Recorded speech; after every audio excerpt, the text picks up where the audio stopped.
주영진의 뉴스 브리핑 새해 첫 방송인 만큼 신년의 소식으로 시작을 하겠습니다. 문재인 대통령이 서울 여의도에 있는 중소기업 중앙회 건물에서 정부 주요 인사 또 각계각층 인사 합해서 300여 명과 함께 신년회를 했습니다. 이 자리에서 문재인 대통령은 새해 국정 운영을 이렇게 하겠습니다라고 하면서 구상을 국민들에게 공개했습니다. SBS도 오늘 오전 11시부터 뉴스 특보를 통해서 여러분께 실시간으로 중계해드렸는데요. 문재인 대통령 과연 어떤 점을 가장 강조했을까요? 우리는 모두 오늘이 행복한 나라를 꿈꿉니다. 잘 살게 되었지만 함께 잘 사는 길은 아직도 멀기만 합니다. 가치를 창조하는 혁신과 우리 경제의 구조적 한계를 극복하는 새로운 산업 정책이 필요합니다. 경제 성장의 혜택을 온 국민이 함께 누리는 경제라야 발전도 지속 가능하고 오늘이 행복해질 수 있다는 것을 우리는 잘 알고 있습니다. 시간이 걸리고 논란이 있을 수밖에 없습니다. 정부도 미처 예상하지 못하고 살펴보지 못한 부분도 있을 것입니다. 왜 또 내일을 기다려야 하느냐는 뼈아픈 목소리도 들립니다. 우리 경제를 바꾸는 이 길은 그러나 반드시 가야 하는 길입니다. 2019년은 정책의 성과들을 국민들께서 삶 속에서 확실히 체감할 수 있도록 최선을 다하겠습니다. 먹고 사는 문제 해결하겠다. 2019년 새해 국정은 경제 문제에 초점을 맞추겠다. 이런 이야기로 해석이 됩니다. 이수기 시사인 선임기자, 김우석 미래전략개발연구소 부소장, SBS의 윤춘호 논소실장 이렇게 세 분 함께합니다. 어서 오십시오. 네, 안녕하십니까? 새해 복 많이 받으세요. 네, 세 분도 새해 복 많이 받으십시오. 새해 복 많이 받으세요. 문재인 대통령이 오늘 연설 한 12분 정도 했는데 10분을 경제 문제에 할애했다. 그만큼 경제 문제 심각하게 받아들이고 있다. 뭐 이렇게 봐도 되겠습니까? 그렇습니다. 오늘 이제 12분간의 연설 중에서 이제 대부분의 시간을 경제 문제에 할애했다고 하는 그 부분도 역시 경제에 대해서 얼마나 대통령이 노심초사하고 있는가를 보여주는 것이겠고요. 또 한 가지는 신년회를 청와대 영빈관이 아니라 청와대 밖에서 특히 중소기업 중앙회관에서 했다고 하는 그 상징성이 대단히 큰 것 같아요. 청와대가 아닌 다른 곳에서 신년을 한 것도 제가 보기에는 이게 처음이 아닌가 싶고요. 그 청와대 외부 가운데서도 중소기업 중앙회를 채택했다고 하는 것은 경제단체를 선택했다고 하는 것은 올해 문재인 대통령과 현 정부가 경제에 정말 올인하겠다고 하는 그런 결의, 각오, 이것을 상징적으로 보여주려는 그러한 선택으로 보입니다. 예, 여의도 중소기업 중앙회 저 자리에 대통령이 가서 주요 기업 총수들도 저 자리에 다 초대를 해서 같이 만났다. 정경련회관이 아니고 중소기업 중앙회다. 그 부분에 상당한 의미를 윤춘호 실장은 부여했는데 이수기 기자는 어떻게 보십니까? 네, 작년하고 달라진 점이 말씀하신 대로 작년에는 경제 총수들이 없었는데 올해는 경제 총수들이 왔고 그랬죠? 그리고 대통령이 직접 얘기를 했어요. 왜 중소기업 중앙회 이 장소를 택했는지. 중소기업과 소상공인 자영업자들이 특히 잘 되기를 바라는 마음에서 여기로 왔다 이렇게 얘기를 했는데 그 말 자체에 의미가 들어있는 거죠. 지난해에 어쨌든 남북관계에 있어서는 진전이 있었고 현재는 교착 상태라고 하지만 그 전해에 비해서는 워낙 많은 부분들에 있어서 진전이 있었는데 경제 부분이 그만큼 따라가지 못했기 때문에 그 부분에 있어서 성과를 내겠다는 게 대통령의 생각이고 그 얘기가 이 장소 선택 그다음에 신년사 안에 다 담겨 있다고 생각합니다. 지금 화면에 나오는 장면이 저 테이블에 4대 기업 총수들이 다 한자리에 모여 앉았습니다. 삼성전자 이재용 부회장, SK 최태원 회장, 현대차의 정의선 부회장, LG그룹의 고광무 회장이죠. 이렇게 4명의 4대 기업 총수들이 다 모여서 문재인 대통령의 새해 국정 운영 구상을 들었다. 김우석 부소장은 저 장면 어떻게 평가하십니까? 이재용 부회장 옆에 김수현 정책실장이 앉아 있었잖아요. 그거는 굉장히 상징적으로 의미하는 바가 있었다. 그런 생각이 들고요.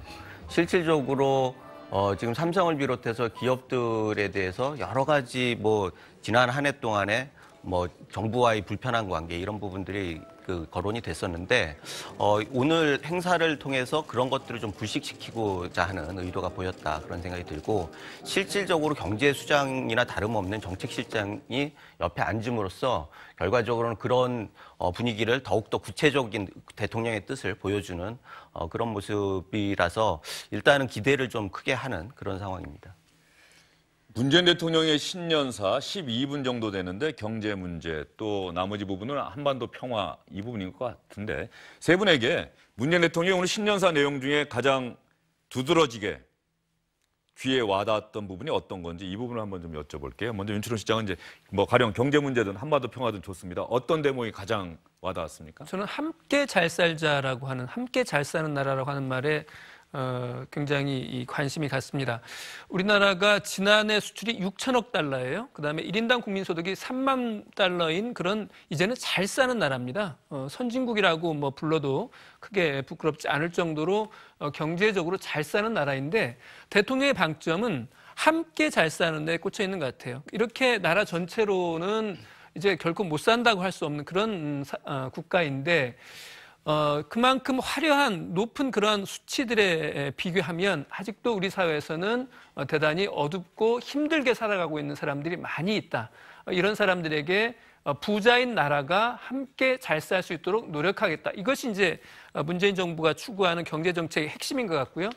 특히 오늘 같은 경우에 신년을 맞이해서 대통령이 지난해 일자리 문제랄지 여러 가지 문제로 국민들에게 실망을 끼친 점이 있는데 이 부분을 반드시 극복하고 특정 계층, 특정 계급만이 잘 사는 것이 아니라 국민 전체 함께 모두 잘 사는 그런 나라를 만들겠다고 하는 그런 의지를 담은 함께 잘 사는 나라. 이 말이 저는 제일 귀에 들어왔습니다. 네, 올해를 함께 잘 사는 사회의 첫 해로 만들겠다 이런 각오를 밝혔죠. 이수희 기자는 어떤 대목이 가장 인상적이었습니까? 저는 아까도 소개가 됐지만 모두 오늘이 행복한 나라를 꿈꾼다라는 부분인데 그 오늘이라는 데 방점이 있잖아요. 이제 설명을 하면서 우리 부모 세대는 늘 미래를 위해서 오늘 하루는 좀 힘들게 지내고 희생하고 그러니까 내 자식을 위해서 또 그 다음 세대를 위해서 지금의 나는 좀 힘들어도 된다라고 생각을 했는데 요즘의 저 젊은이들은 사실 그렇게 생각하지 않죠. 오늘 우리 부모도 행복하고 나도 행복하고 그리고 내 자녀도 행복하고 이런 세상이 되기를 원하는데 그런데 지금 부응하지 못하는 측면에 대한 아쉬움이 좀 있는 것 같고요. 그래서 좀 성과를 내야 되겠다고 생각을 하는데 이 대통령의 신년사 안에도 실질적으로는 사실 좀 모순이 있어요. 그래서 성과를 좀 내야 되겠다고 하면서도 우리는 저성장이 일상화돼 있고 구조적으로 굉장히 경제적으로 성과를 내기가 어려운 상황에 처해 있다라는 부분이 고민이 들어있거든요. 근데 그럼 이 성과를 내기가 쉽지 않고 구조적으로 힘든 이 상황 안에서 어떻게 오늘 행복을 느낄 수 있도록 성과를 낼 것인가. 이 부분이 대통령의 고민인 것 같아서 그거를 올 한 해 어떻게 보여줄지 그거를 기대하면서 좀 지켜봐야 될 것 같습니다. 오늘이 행복한 일상 그 부분도 상당히 우리 국민들이 기억을 해야 될 것 같습니다. 과연 문재인 정부 2019년 말이 되면 과연 국민들이 오늘이 행복한 한 해였다라고 평가를 할지 이 부분 한번 저희가 그때 가서 평가를 해보고요. 김우석 부소장은 어떻게 생각하십니까? 토종 비결을 보면 덕담도 있지만 경계의 말도 있잖아요. 그렇죠. 네. 그래서 두 분이 덕담을 해주셨으니까 저는 경계의 말로. 저는 사실은 평화가 우리 경제에 큰 힘이 되는 시대를 반드시 만들겠다는 말씀을 하셨는데 평화와 경제라고 하는 두 마리 토끼를 동시에 잡겠다라고 하는 아주 원대한 꿈은 좋습니다. 그런데 이 부분에 있어서는 우려되는 부분들이 있어요.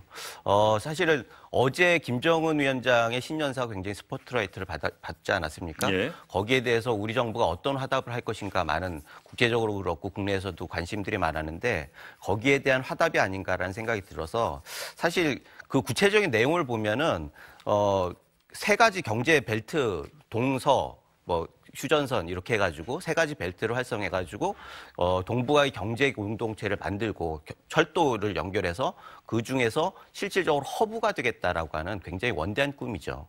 그런데 그것이 첫 단추는 역시 김정은의 비핵화예요. 그런데 김정은의 비핵화에 모든 거를 걸어서 우리 경제를 갈 수 있다라고 생각하신다고 하면은 혹시 그렇다고 하면은 굉장히 우리 경제가 답답한 국면에 할 수밖에 없고 대륙을 꿈꾸는데 결국 버틀넥이 돼가지고 북한에 막혀서 대륙을 진출하듯이 못하듯이 우리 경제의 미래도 어떻게 보면 북한이 우리 목줄을 잡고 있는 그런 형국이 되지 않을까라는 우려에서 이런 그 지향은 좋은데 구체적인 방법론은 정말 실사구시의 입장에서 좀 잘 따져봐가지고 하면 좋겠다 그런 말씀을 드리고 싶습니다. 예, 김우석 부소장은 평화가 경제의 힘이 되는 시대, 그런 시대를 만들겠다는 문재인 대통령의 이야기가 인상적이라고 말씀하시면서 그 방법론과 관련해서 조금은 비판적인 의견을 제시해 주셨습니다. 저는 그 마지막 부분에 국가는 국민에게 희망을 잃지 않게 할 의무가 있다. 희망을 드리는 나라, 힘이 되는 정부 반드시 해내겠다. 이렇게 약속했던 대목이 기억에 납니다. 오늘 생중계를 제가 지켜봤는데 말이죠. 윤춘호 실장. 네. 조금은 어색한 느낌이 있었던 대목이 말이죠. 문재인 대통령 연설 시작하자마자 한마디인가 두마디 했을 때부터 박수가 터져 나오면서 이 청중과 문재인 대통령 사이에 뭔가 호흡이 좀 맞지 않는 듯한 느낌이 좀 있었어요. 물론 이 사전에 약속이 안 돼 있다라고 하는 걸 우리가 확인할 수 있었던 대목인데 그 부분에 있어서는 이 대통령 연설할 때 이 박수라고 하는 것이 과연 어때야 할까라는 생각을 저는 조금 했거든요. 저는 그런 것까지 사실은 캐치하지 못했습니다만 이제 말씀을 하시니까 생각을 해보면 대통령이 연설하면 그 자리에 함께 있는 청중들은 항상 박수 칠 준비가 돼 있죠. 그것이 저는 일종의 좋지 않은 의미에서의 이제 권위주의 문화의 하나의 잔재일 수도 있다고 생각하는데 문재인 대통령이 집권 1년 차하고 2년 차 때 의전들이 굉장히 매끄러웠던 것들이 어떻게 보면 그런 예전에 좋지 않았던 권위주의 이 잔재 같은 것이 느껴지지 않아서 좋았던 건데 오늘 자리는 어떤지 저 사실 유심히 못 봐서 그 부분까지 말씀드리기 좀 어려워요. 전반적으로 문재인 대통령도 그 장면에서 본인도 약간 어색하거나 그래서 이렇게 청중들에게 웃음을 미소를 지어 보이기도 하고 말이죠. 박수를 계속 연설을 하려고 하다가 박수가 또 나오니까는 좀 멈칫하고 뭐 이랬던 순간들이 있는데 그게 뭐 사전에 각본 전혀 없었다라고 하는 걸 반증해 주는 대목이긴 한데 말이죠.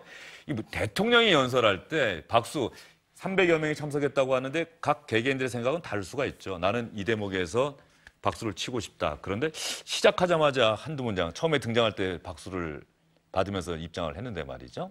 시작하자마자 이 박수 나오는 거는 새해 인사할 때인데 말이죠. 저는 좀 그 부분이 조금은 기억이 납니다. 이수기 기자는 어떻게 보셨는지 모르겠어요. 저는 사실 첫 부분은 못 봤는데요. 그 박수 부분은 못 보고 제가 이제 두세 대목 끝나고부터 보기 시작했는데 뭐 호흡이 잘 안 맞았겠죠. 내지는 기대를 하는 마음을 담지 않았을까 싶은데요. 오늘 참석하신 분들이 한 300여 명 지금 되거든요. 각계각층이시고 그냥 일반인도 계시고 이래서 아마 말씀하신 대로 각각의 대목들이 소구하는 대목이 달라서 그러지 않았을까 싶습니다. 예. 제가 한번 말씀드릴게요. 간단하게 말씀해 주십시오. 예.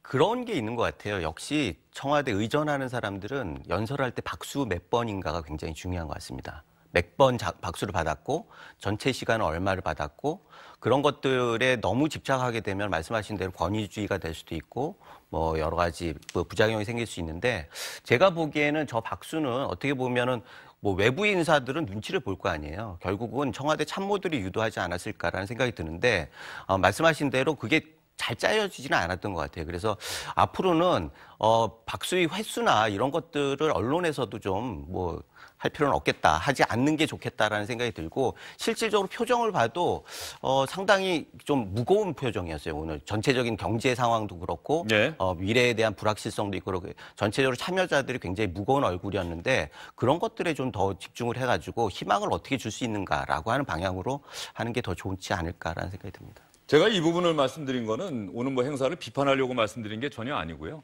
그 문재인 대통령이 등장해서 이제 연설을 매끄럽게 이어나갔으면 더 좋았을 텐데 이 박수가 어떤 면에서 문재인 대통령의 연설에 도움이 되기보다는 흐름을 좀 방해하는 듯한 느낌이 좀 들었다는 생각이 들고 그런 면에서 보면은 적어도 오늘 행사는 뭐 청와대와 참석자들 사이에 사전 협의가 긴밀하게 진행된 행사는 분명히 아니었다. 자연 발생적으로 나온 박수가 아니었나 이런 생각이 좀 들어서 그 말씀 여러분께 드렸습니다. 중요한 것은 문재인 대통령이 오늘 신년사를 통해서 시청자 여러분, 국민에게 한 약속, 이 약속을 꼭 기억하시기 바라겠습니다.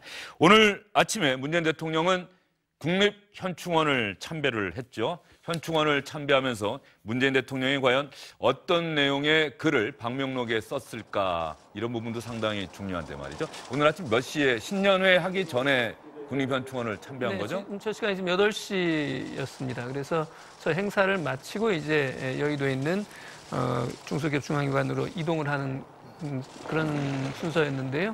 오늘 이제 문재인 대통령하고 이제 같이 현충원을 이제 참배한 사람들이 이제 이낙연 국무총리를 비롯해서 국무위원 18명, 그다음에 이제 대통령 직속기관장들 포함해서 저 모습 그대로 지금 참배를 했는데요. 대통령이 이제 저 참배하기 전에 방명록에 쓴 글이 대한민국 새로운 100년 함께 잘 사는 나라 이렇게 썼다고 합니다. 대한민국 새로운 100년 함께 잘 사는 나라 2019년 1월 2일 대통령 문재인. 올해 방명록 지금 시청자 여러분 보고 계시는데 말이죠. 지난해 1년 전에 방명록을 저희가 찾아봤습니다. 이때 방명록을 보면 국민이 주인인 나라 건국 100년을 준비하겠습니다라고 지난해 1월 2일 방명록에는 이렇게 썼습니다.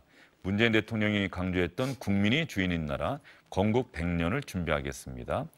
건국 100년을 준비하겠습니다. 건국 100년이 됐습니다. 올해는 건국 100년이 되는 날입니다. 문재인 대통령은 대한민국 임시정부 수립이 대한민국의 시작이다라고 하는 역사인식을 분명히 드러냈다. 지난해 이런 평가를 여러분께 해드렸던 기억이 나는데 말이죠.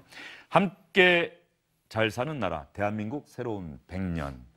이 부분도 오늘 신년사에서 밝힌 국정운영 구상 못지않게 문재인 대통령의 올해 각오가 이 문구 안에 포함된 것이 아닌가 이런 생각이 저는 들더라고요. 두 가지가 다 들어있는 거죠. 함께 잘 사는 나라라는 거는 끊임없이 얘기하고 있는 공생해야 된다, 우리가 같이 살아야 된다라는 부분인데 그게 국정에서 주요한 얘기를 할 때마다 다 들어있는 거고요. 특히 경제와 관련된 부분을 얘기할 때.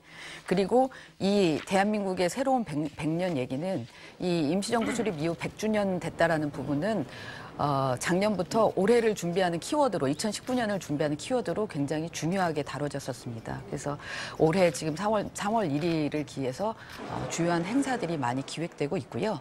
그리고 정부 차원에서도 부처의 개별적으로도 그리고 전체 정부 차원에서도 많은 행사들이 준비되고 있어서 아마 그런 부분들에 대해서 상징성을 많이 담은 그런 방명록의 문구라고 생각이 됩니다.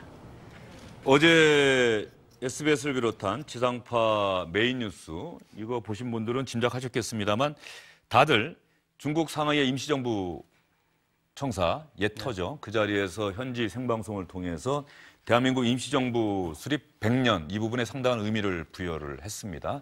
김우석 부소장도 어제 뉴스도 보셨을 거고 오늘 문재인 대통령의 새로운 대한민국 100년이라고 하는 이 문구도 보셨는데 말이죠. 어쨌든 올 한 해 대한민국과 대한민국에 살고 있는 분들에게는 이 100년이라고 하는 의미가 상당히 중요하게 또 일상 살아가다가도 하루하루 이런 의미가 있구나라고 깨닫게 되는 그런 한 해가 되지 않을까 하는 생각이 저는 들었는데 김우석 부소장은 어떻습니까? 그렇죠.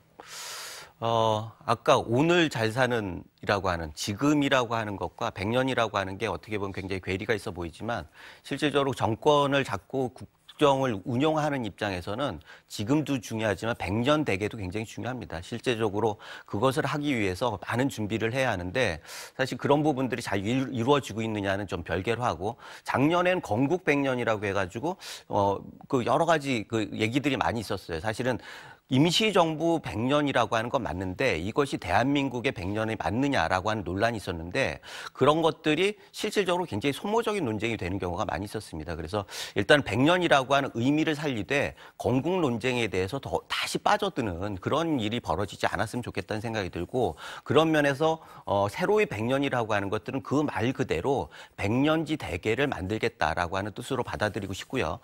그 100년을 준비해서 지금 우리가 무엇을 할 것인가가 굉장히 중요한데 사실은 올해가 2019년 아니겠습니까? 예. 그러면 사람으로 보면 19살이 성인이 되기가 굉장히 중요한 해예요. 그래서 실질적으로 여러 가지 준비를 하고 그 한 해가 결국 평생을 좌우하게 되는데 그러기 위해서는 아주 내실이 있어야 하는 거 아니겠습니까? 그리고 시스템을 잘 갖춰야 하고 그래서 올해는 제가 보기에는 100년을 준비하는 정말 제대로 된 국가 시스템을 만들어야겠다. 그런 소명을 가지고 정치인들이 임했으면 좋겠다라는 생각이 들고 예. 그러기 위해서 지금 계속 사그라드는 개헌 이슈를 어떻게 살릴 것인가라고 하는 부분들이 정치권에서 굉장히 중요한 그 소명의 의식을 가지고 움직여야 하는데 그런 것들이 지금 아직은 움직임이 없는 것 같아서 좀 아쉬움이 있습니다. 그래서 앞으로의 100년을 준비하기 위해서 우리 정치 시스템이 어떻게 준비해 나가고라고 하는 부분들에 대해서 대통령을 비롯해서 국회에서도 굉장히 진짜 진지하게 고민을 하는 그런 계기가 됐으면 좋겠다는 생각이 듭니다. 예. 건국 100년, 지난해 박명록에 썼던 글이고 올해는 대한민국 새로운 100년이라고 했습니다. 윤춘호 실장이 역사학도신데 말이죠. 대한민국 임시정부 수립 기념일이 4월 11일이에요. 4월 11일이죠. 3.1 만세운동은 다 알고 계시는 것처럼 3월 1일입니다. 한 달여 뒤에, 한 달 만에 한반도 전역을 휩쓸었던 대한민국 독립만세운동의 물결이 대한민국 임시정부 수립으로 이어졌습니다. 그 시절, 그 당시의 어떤 이동 속도나 이런 걸 감안해 봤을 때 우리의 선배들, 우리의 선조들이 정말 기민하게 움직여서 대한민국 임시정부를 수립했다 이런 생각이 드는데 대한민국 임시정부 수립을 대한민국의 출발점으로 봐야 하느냐 아니면 1948년 대한민국 정부 수립을 대한민국의 출발로 봐야 하느냐 역사학도들은 학교 다닐 때 어떻게 배웠는지 궁금합니다. 그건 이제 역사에 대한 해석의 영역이지요. 영역이기 때문에 앞에서 이제 김은숙 소장 말씀하신 것처럼 분명히 역사적 사실이라는 것은 1919년에 대한민국 임시정부가 수립이 됐고요. 네. 그다음에 조선 왕정과는 다른 민주공화정이라고 하는 정치 체제를 도입했다고 하는 점에서 큰 의미가 있는 거죠. 그런데 과연 1919년에 그러면 지금의 대한민국이 건국된 걸로 볼 거냐에 대해서는 좀 논란이 있을 것 같아요. 1948년 정부 수립 과정과 연동을 지어서 이제 해석을 해둘 문제인데 그 부분과 관련해서 여기서 길게 이야기할 자리는 아닌데요. 다만 이건 좀 말씀드리고 싶어요. 저는 항용 권력을 가진 사람들이 역사에 대한 해석을 독점하려는 예. 그런 어떤 경향이 있습니다. 그래서 대표적인 것이 사실은 지난 이명박 박근혜 정부 시절에 이른바 건국절을 1948년 8월 15일을 건국절로 해둔다라고 하는 광복절을 해둔다는 그런 주장이 있었어요. 그것도 역시 저는 굉장히 무리한 주장이었다고 생각합니다. 그랬던 것처럼 지금 1919년에 대한민국이 건국됐다라고 이렇게 말을 하면 그 역시 상당한 반론을 불러올 가능성이 대단히 높다고 보고 분명한 것은 김은숙 소장이 적절하게 표현한 것처럼 그때가 대한민국의 출발이었다. 출발해서 그 완성의 어떤 시점을 향해서 계속 전진하고 있다. 이렇게 저는 보는 것이 옳지 않나 싶은 생각이 들고요. 예. 한 가지만 덧붙이면 1919년 3월 1일 이제 서울에서 처음 이제 만세 운동이 시작이 됩니다. 그리고 만세 운동이 가장 절정에 이른 것은 1919년 4월이었어요. 4월 초순부터 중순 이 사이에 전국적으로 봉기가 이루어지거든요. 그러한 열기를 어떤 동력으로 삼아서 상해에서 이제 대한민국 임시정부가 수립이 되는 겁니다. 그렇기 때문에 1919년이라고 하는 어떤 역사적 의미, 이것이 몇몇 독립운동가들의 뜻이 아니라 당시 2천만 국민들의 함성에 힘입어서 세워진 정부였다는 점에서 우리 모두가 자랑스럽게 생각하고 크게 기념해야 될 시점이라고 저는 생각합니다. 예, 알겠습니다. 윤춘호 실장은 서양사 전공이시고 김우석 부소장은 동양사 전공이시고 그래서 역사 문제에 대해서는 남다른 식견을 이 자리에서 밝히셨다는 생각이 들고요. 조금 전에 중요한 부분을 말씀해 주셨습니다. 1919년은 어쨌든 객관적인 팩트만 말씀드리겠습니다. 당시 대한민국 한반도에 살고 있던 우리의 선조들은 일제 강압 통치에 저항해서 분연히 일어나 대한독립 만세를 목숨을 걸고 해냈습니다. 이런 자랑스러운 선조들의 우리가 후손이라고 하는 점 정말 자랑스럽게 생각해야 된다는 생각이 들고요. 그분들께 고마워해야 된다는 생각이 듭니다. 그때 이수기 기자, 그때 임시정부에서 어쨌든 제 첫 번째로 선포한 게 대한민국은 민주공화정이다라는 그거 고요.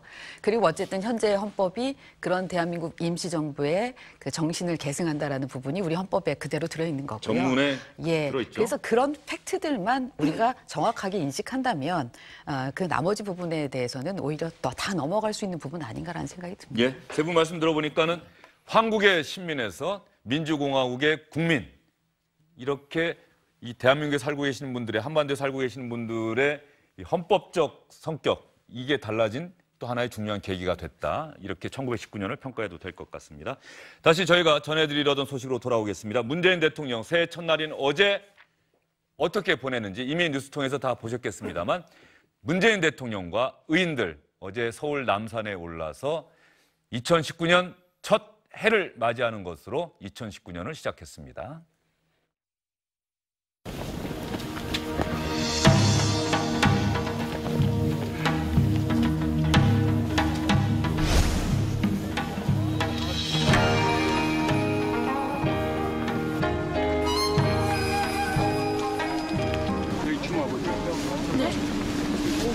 우려 나가서도 조금 반갑습니다. 네. 근데 뭐 조심해 주십니까? 낚시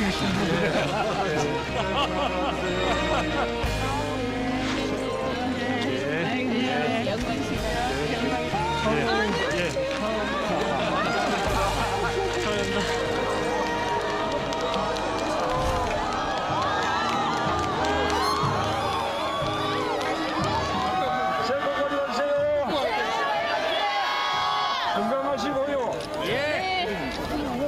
새해는 황금돼지해라 그러죠. 황금돼지는 풍요와 복을 상징한다고 합니다. 우리나라에도 풍요와 복이 가득 들어오면 좋겠습니다. 그렇죠?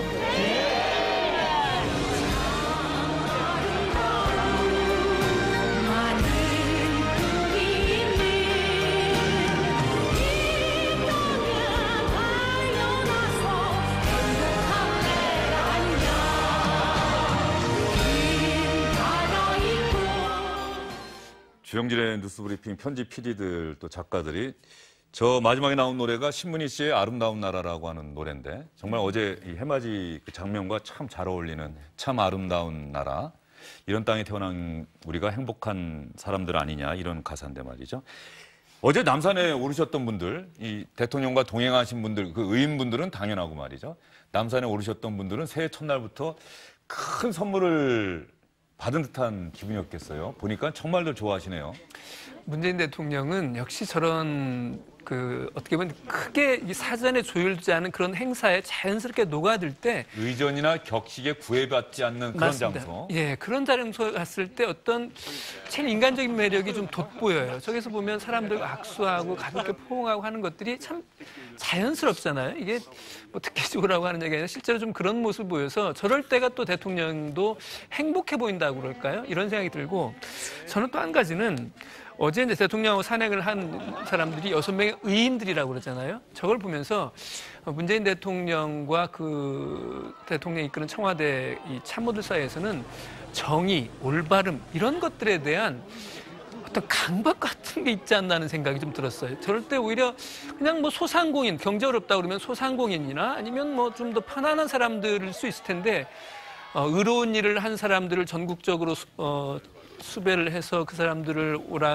오라고 해서 같이 올라가는 걸 보면 대통령의 새로운 해의 첫 일정을 누구랑 같이 하느냐 상당히 의미가 있는 거잖아요. 그렇죠. 그런 면에서 또 청와대 참모들은 신경을 쓸 수밖에 네, 없겠죠. 그러니까 역시 이 정부가 지향하는 바라고 하는 것은 올바름, 정의 이런 것에 있구나 하는 생각이 저는 어제 행사 의전을 보면서 그런 생각이 좀 들었습니다. 예, 뭐 그것이 나쁜 건 아니죠. 정의와 올바름은 분명히 올바른 가치니까요. 근데 그런 면에서 보면은 근데 보통 사람들, 그러니까 보통 사람들이 아니고 보통 사람들 중에서 보통 사람이 하기 어려운 일을 했던 분들과 어제 같이 한 건데 문재인 대통령이 그걸 의식해서인지 어제 오후에는 일반 국민들과 또 전화 통화를 하지 않았습니까? 네. 예. 그러니까 이제 저분들이 그냥 막 수배를 한 게 아니고 그 청와대가 자체적으로 2018년을 빛낼 의인이라고 선정을 미리 했던 분들이에요. 그래서 미리 그 부분에 대해서 기념을 했던 거고 그분들한테 이런 기회가 있는데 같이 하시겠습니까? 이렇게 했던 거기 때문에 강박 때문에 그랬다라고 하기보다는 그러니까 첫날을 같이 할 사람을 누가 할까 하다가 그렇게 선정한 사람들과 하면 좋겠다라고 생각을 한 것 같고요. 저분들 입장에서야 물론 새벽부터 일어나서 산을 가는 데 대한 부담에 산을 싫어한다면 그런 것도 있었겠지만 어쨌든 그 대통령과 함께 새해를 여는 그런 행사를 같이 했다는 데 대해서는 또 의미를 찾을 수도 있었기 때문에 그런 데에서는 오히려 긍정적인 부분들을 좀 봐야 되지 않을까 싶습니다. 제 말을 약간 좀 수정하고 싶은데요. 예. 현 정부에는 정의, 올바름이라고 하는 DNA가 강하게 아로새겨져 있다. 이렇게 예. 좀 고치고 싶네요. 예, 네. 알겠습니다. 그것을 강박이라고 말씀하신 부분은 좀 수정하신 거라고 네네. 저희가 받아들이도록 하겠습니다. 김우석 부소장은 등산 좋아하는데 말이죠. 네. 어제 아침에 남산 좀 올라가서 해맞이를 초청을 못 하시죠. 받아가지고. 예. 아니 저 일반인들처럼 말이죠. 저기 그래요? 계신 많은 분들은 우연히 만난 알았으면 거죠. 갔을 대통령 걸 일행을. 그랬네요. 예. 서울 남산에서 해맞이를 했습니다. 문재인 대통령 이 자리에서 우리나라에도 풍요와 복이 가득 들어왔으면 좋겠다 이렇게 이야기를 했습니다. 시청자 여러분, 문재인 대통령의 새해 첫날 어제와 오늘 업무를 시작한 오늘의 주요 일정 등을 여러분께 자세히 소개해 드렸습니다. 문재인 대통령이 1월 1일, 1월 2일 어제와 오늘 국민에게 시청자 여러분께 약속한 그 내용들 잘 기억하시기 바라겠습니다. 문재인 대통령, 청와대, 정부에서 일하시는 분들, 정치권에서 일하시는 분들도 2019년 한 해를 특별한 한 해로 꼭 만들어 주시기를 기대하겠습니다.